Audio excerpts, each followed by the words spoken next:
Allez, ici on va développer plus en profondeur sur la différence entre ce contrat d'âme dont je vous parle, qui est spirituel, d'accord, et ce chemin de vie dans notre matière. Donc, il y a une distinction entre le contrat d'âme spirituel et notre chemin de vie. Et là, ça réside vraiment dans notre essence. L'objectif est l'interaction avec notre existence physique spirituelle, d'accord? Donc le contrat d'âme, lui, c'est un accord préétabli sur un plan spirituel avant notre incarnation, d'accord? C'est une sorte en fait de feuille de route spirituelle que notre âme accepte. On va dire plutôt notre double énergétique, parce que dans notre double énergétique, d'accord, quand vous sortez de votre enveloppe corporelle, c'est un double énergétique. Vous avez l'esprit et vous avez l'âme, d'accord? Donc, je ne vais pas appeler l'âme, je l'appelle le double énergétique. Et là, ce double énergétique, donc, à accepter et créé dans le but de grandir, d'apprendre et d'évoluer, d'accord? Donc, dans notre matière. Les leçons karmiques ici, ce sont des expériences spécifiques que l'âme choisit pour équilibrer ou dépasser des actions passées. D'accord? Donc, dans votre vie antérieure, vous avez dû avoir des actes qui n'étaient pas en accord avec vous-même. Et là, on vous demande dans cette vie de changer ces actions pour épurer votre karma. D'accord? Donc, on a des missions, j'allais dire des objectifs à respecter, contribuer à aider les autres, développer une qualité particulière comme l'amour, la patience, le pardon, la compassion, l'empathie, tout ce que vous voulez, ou explorer encore des aspects uniques de l'existence.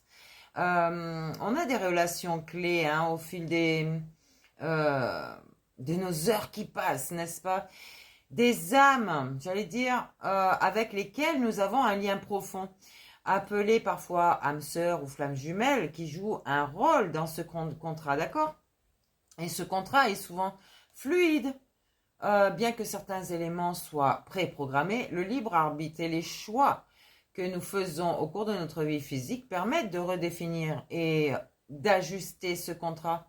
Je vous ai dit, votre contrat est immutable, il n'est pas fixe, d'accord?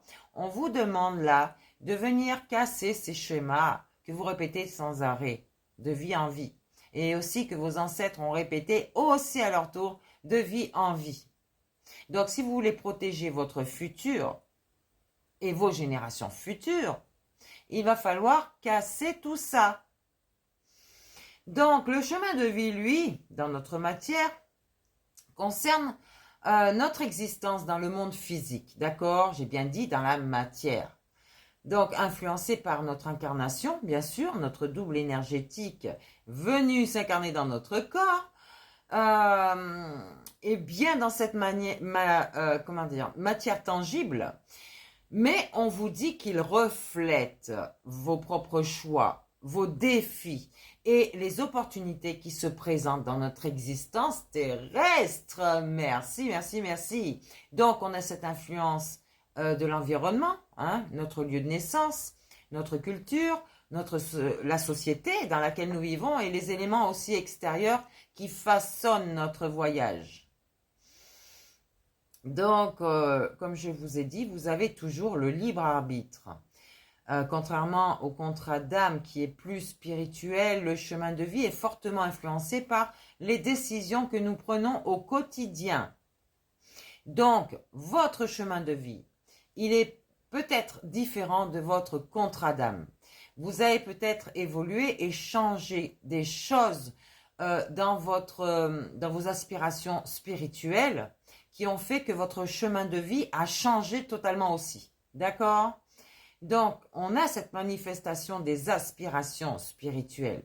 Et c'est dans notre matière que nous appliquons les leçons et les missions définies dans notre contrat d'âme. OK? Donc, il faut faire l'interaction entre les deux. Le contrat d'âme agit comme une boussole, c'est votre intuition votre petite voix intérieure qui vous guide, d'accord, vers des expériences importantes.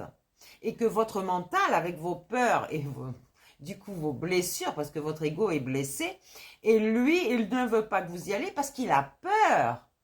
Ok? Le chemin de vie, lui, est le terrain où ces expériences prennent forme, dans la matière, influencées par notre libre arbitre, notre intuition et notre relation avec la matière. Donc, si vous ne suivez pas votre intuition, vous ne serez pas sur le bon chemin de vie. Donc, en essence, ici, le contrat d'âme et la promesse spirituelle d'explorer, d'accord, tandis que le chemin de vie est l'action concrète. L'expérience qui est vécue dans notre incarnation physique. Cette énergie, j'allais dire, oui, on peut parler ici de synergie entre le spirituel et le matériel nous permet de grandir et de transformer notre être dans sa totalité. Voilà pourquoi le papillon est là pour vous montrer cette transformation. Ok? Et quand vous évoluez spirituellement, votre Dieu intérieur est ravi. J'allais dire, en fait, vous avez Dieu et le diable. Bon, c'est compliqué. Je vous l'ai marqué dans la vidéo précédente, mais votre double énergétique, c'est qui? C'est votre Dieu, c'est votre diable, l'âme et l'esprit, d'accord?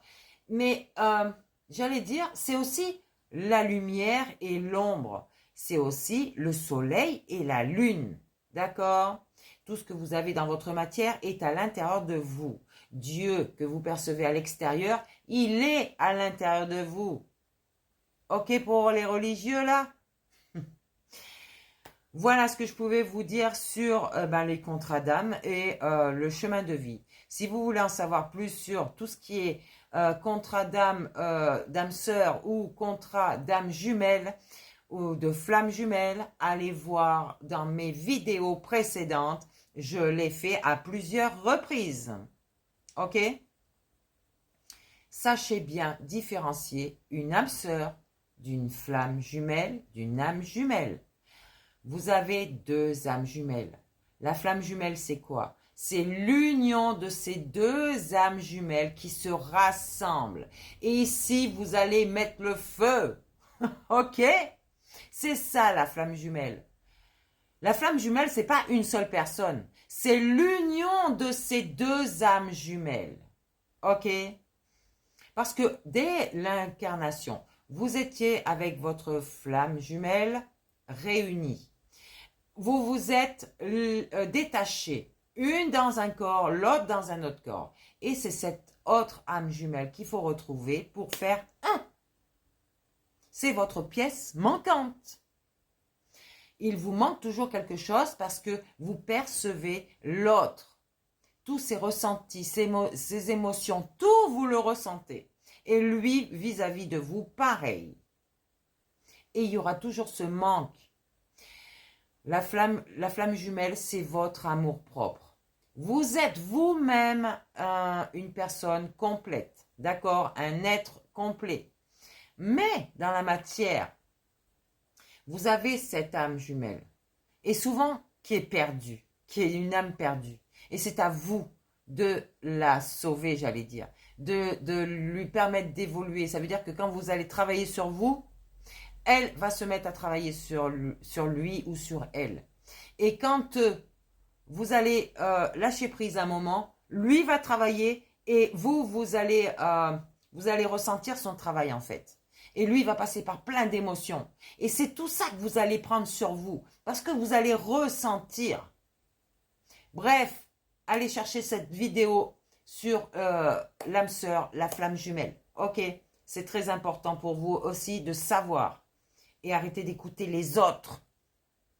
Franchement, oui, je vous dis des vérités. Parce que moi, j'ai été les chercher, ces vérités.